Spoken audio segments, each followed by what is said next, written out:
বাংলাদেশ বনাম পাকিস্তানের মধ্যকার প্রথম টি-20 ম্যাচে প্রথম ইনিংস শেষে পাকিস্তান সংগ্রহ করেছে 201 রান। বাংলাদেশের জন্য টার্গেট 202 রান।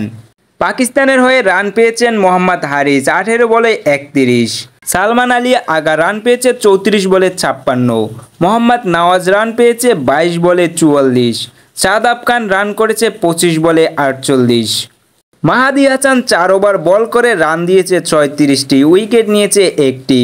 শরীফুল ইসলাম 3 ওভারে রান দিয়েছে 32, উইকেট নিয়েছে 2টি। হাসান মাহমুদ 3 ওভার বল করে রান দিয়েছে 24টি, উইকেট নিয়েছে 1টি। তানজিদ হাসান সাকিব বল করেছে 2 ওভার, রান দিয়েছে 22টি, উইকেট 1টি। রিশাদ হোসেন 4 ওভার বল করে রান দিয়েছে 55, উইকেট নিয়েছে 1টি। শামীম হোসেন পাটোয়ারি 4 ওভার বল করে 31 রান দিয়ে 1 উইকেট নিয়েছেন। প্রতিদিনের সকল প্রকার খেলাধুলার আপডেট পেতে অবশ্যই চ্যানেলটিকে সাবস্ক্রাইব করে পাশে থাকা বেল আইকনটি বাজিয়ে রাখুন, যাতে খুব সহজেই খেলার আপডেট পেতে পারেন।